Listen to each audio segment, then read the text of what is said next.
down. But this is where Nick finds his defense in, right here.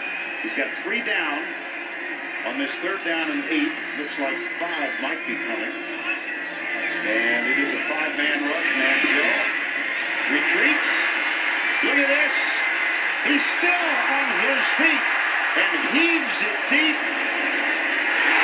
Oh my gosh!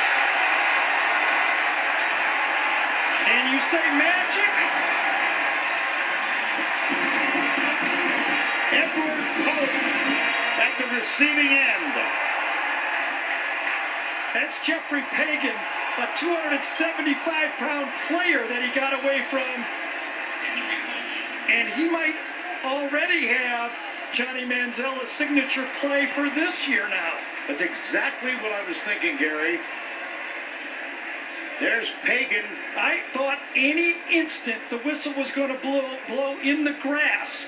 And all of a sudden he got away. Mosley got the last hit on him. And then up and making the catch. What a play by Pope. Unbelievable. What a play by Manziel. That is a shocking play.